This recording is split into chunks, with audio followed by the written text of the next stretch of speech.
আমার দলের পক্ষ থেকে বাংলাদেশে এই বর্তমানে মাফিয়া সরকারের বা বাংলাদেশে প্রশাসন, বিশেষ করে আইন শৃঙ্খলা রক্ষাকারী বাহিনী, তাদের কর্মকর্তা কর্মচারীদের উদ্দেশ্যে আমি কয়েকটি কথা বলতে চাই পরিষ্কারভাবে। তার আগে আপনাদের সকলকে আমি অনুরোধ করব যে আপনারা মন দিয়ে কয়েকটি কথা শুনবেন। আমি আপনাদেরকে একটি জিনিস একটু পড়ে শোনাবো, আপনারা মন দিয়ে শুনবেন। আমাদের এই যে বর্তমানে বাংলাদেশে নিশিরাতের অবৈধ প্রধানমন্ত্রী, যে ভোট ডাকার যে প্রধানমন্ত্রী, এই প্রধানমন্ত্রী এই শেখ হাসিনা নামে একটি বই আছে যেটি দাবি করা হয় সে বইটি লিখেছে। এই বইয়ের 53 নম্বর পৃষ্ঠায় কয়েকটি লাইন সে উল্লেখ করেছে। আমি লাইনটি আপনাদের সামনে পড়ছি। এই কথাগুলো এই অবৈধ শেখ হাসিনা বইটিতে 53 নম্বর পৃষ্ঠায় লেখা আছে, সেনা ছাউনিতে বসে বন্দুকের নল চেপে পুলিশ, বিডিআর, সেনাবাহিনীকে ব্যবহার করে জনগণের ভোট কেড়ে নেবে, আমরা তা মেনে নেব না, আমরা তা হতে দেব না। পুলিশ, বিডিআর, সেনাবাহিনীকে বলতে চাই, আপনারা জনগণের বিরুদ্ধে দাঁড়াবেন না, জনগণের বিরুদ্ধে বন্দুক তুলে ধরবেন না, তাহলে জনগণ আপনাদেরকে রেহাই দেবে না। পুলিশ, বিডিআর, সেনাবাহিনীর আত্মীয় স্বজনরা খেয়াল রাখবেন। উপস্থিতিবৃন্দ, অনলাইনের মাধ্যমে যারা শুনছেন তাদেরকেও আমি অনুরোধ করবো খেয়াল রাখবেন এর পরের কথাগুলো শেখ হাসিনা। পুলিশ, বিডিআর, সেনাবাহিনীর আত্মীয় স্বজনরা বাংলার গ্রামে গঞ্জে বাস করে। এদের আত্মীয় স্বজনদের ঠিকানা খুঁজে বের করুন, সতর্ক করে দিন, হুঁশিয়ার করে দিন। আর যদি এদেশের মানুষের উপরে গুলি চালানো হয়, মানুষের ভোটের অধিকার কেড়ে নেওয়া হয়, আমাদের আহ্বান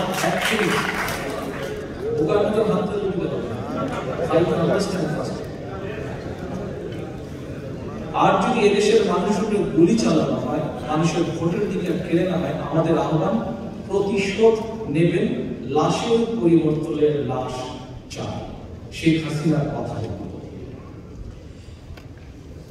সম্মানিত উপস্থিতি, দেশের আইন শৃঙ্খলা বাহিনী এবং সেনাবাহিনীকে উদ্দেশ্য করে নিশিরাতের এই অবৈধ শেখ হাসিনা 1986 সালে যে জাতীয় বেঈমান হিসাবে একটি খেতাব আছে, সেই শেখ হাসিনা 1988 সালের 17 ফেব্রুয়ারি একটি জনসভায় এই বক্তব্যটি দিয়েছিল। এই বক্তব্যটি দিয়েছিল 1988 সালের 17 ফেব্রুয়ারি। প্রিয় উপস্থিতিবৃন্দ, সেই সময় এক স্বৈরাচার ছিল যার বিরুদ্ধে দেশটি খালেদা জিয়ার আন্দোলনের নেতৃত্ব, আন্দোলন দিয়ে আপনার সেই আন্দোলনকে সফল করেছিলেন, বাংলাদেশের মানুষকে আন্দোলনকে সফল করেছিল সেই স্বৈরাচারের বিরুদ্ধে। সেই স্বৈরাচারের সময় শেখ হাসিনা এই কথাগুলো বলেছিল। আজ আমরা কি এক বাক্যে বলতে পারি না যে বর্তমান বাংলাদেশের পরিস্থিতি সেই সময়ের চেয়ে অন্তত 100 গুণ বেশি খারাপ? উপস্থিতিবৃন্দ, এই পরিস্থিতি খারাপ।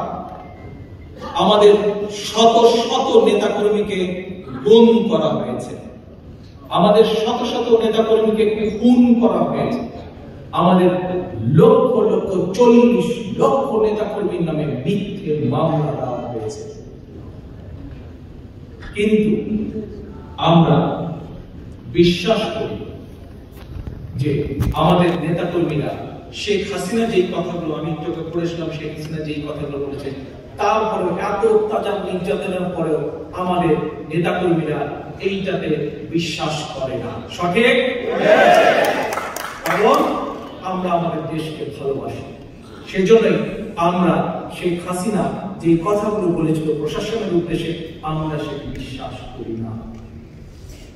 কারণ আমরা একটি জিনিস বিশ্বাস করি, আমি বিশ্বাস করি, আমার বিশ্বাস, আমার নেতাকর্মীরাও বিশ্বাস করে যে বর্তমানে এই যে মাফিয়া সরকারের অধীনে যে প্রশাসনের কর্মকর্তা কর্মচারীবৃন্দ, সেটি পুলিশের হোক, সেনাবাহিনীর হোক, বিডিআর হোক, বা যেটারই হোক না কেন, এদের মধ্যে সকলে খারাপ না।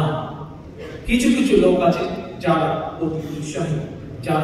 অতি উৎসাহী এবং তারা কিছু কিছু ঘটনা ঘটিয়েছে। প্রিয় উপস্থিতিবৃন্দ, এই বিনা ভোটের সরকার নিজেদের ক্ষমতায় রাখার জন্য প্রশাসনের মধ্যে একটি বেনিফিশিয়ারি ক্লাস তৈরি করেছে, যাদেরকে তারা খুন করিয়েছে, দুর্নীতি করাচ্ছে যাদেরকে দিয়ে। এই বেনিফিশিয়ারি ক্লাসটি মনে করে যে নিজেদেরকে যদি টিকিয়ে রাখতে হয় শেখ হাসিনাকে টিকিয়ে রাখতে হবে, আর অপরদিকে শেখ হাসিনা মনে করে ক্ষমতায় যদি টিকে থাকতে হয় তাহলে এই যে বেনিফিশিয়ারি ক্লাস এদেরকে টিকিয়ে রাখতে হবে, প্রশাসনের মধ্যে যারা আছে। এবং এই বেনিফিশিয়ারি ক্লাস নিজেদের স্বার্থে, দয়া করে মন দিয়ে কথাটি শুনবেন যে কথাটা আমি এখন বলতে যাচ্ছি, এই বেনিফিশিয়ারি ক্লাস নিজেদের স্বার্থে প্রশাসনের অন্য যে সকল কর্মকর্তা আছেন যারা নিজেদেরকে খুনের সাথে জড়িত করতে চান না, যারা অবৈধ সরকারের অবৈধ আদেশ নিষেধ মানতে চান না, যারা মনে করেন, বিশ্বাস করেন যে এই সরকার খারাপ কাজ করছে, সেই সকল, সেটি সেনাবাহিনী হোক, পুলিশ হোক, বিডিআর হোক, জনপ্রশাসনী হোক, সেই সকল প্রশাসনের কর্মকর্তাদেরকে গিয়ে বিভ্রান্ত করার জন্য একটি মেসেজ এইসব দুর্নীতিবাজ গুম করাকারী যেসব কর্মকর্তা তারা যারা ভালো, তাদেরকে একটি মেসেজ দিচ্ছে যে যদি আগামী দিনে নিরপেক্ষ নির্বাচনের মাধ্যমে নিরপেক্ষ জাতীয় সরকার আসে তাহলে তোমাদেরকে বিপদে পড়তে হবে। এইরকম একটি মেসেজ এই খুনকারী দুর্নীতিবাজ কর্মকর্তারা দিচ্ছে সেই সকল কর্মকর্তাদেরকে যারা নিজেদেরকে এই দুর্নীতি থেকে, গুম থেকে, খুন থেকে দূরে রাখতে চায়, যারা চায় না নিজেদেরকে সম্পর্কিত করতে এইসব খারাপ কাজের সাথে। আমি আজ আমার দলের পরিষ্কারভাবে উল্লেখ করতে চাই, পরিষ্কারভাবে আমি সেই সকল যারা নিজেদেরকে দেশের মানুষের জন্য যারা কাজ করতে চান তাদের সকলের উদ্দেশ্যে আমি বলতে চাই যে আপনারা এই অপপ্রচারে বিভ্রান্ত হবেন না। আপনাদের আতঙ্কিত বা ভয় পাবার কোনো কারণ নেই, কারণ আজ অবৈধ শেখ হাসিনা এই মাফিয়া বিনা ভোটে ভোট ডাকা নিষিদ্ধ সরকারের অধীনে যে সকল কর্মকর্তারা, সেটি সেনাবাহিনী, পুলিশ, বিডিআর, যেটাই হোক না কেন, যারা নিজেদেরকে গুমের সাথে জড়িত করেছে, খুনের সাথে জড়িত করেছে, দুর্নীতির সাথে জড়িত করেছে, তারা আজ দেশে বিদেশে চিহ্নিত হয়ে গিয়েছে।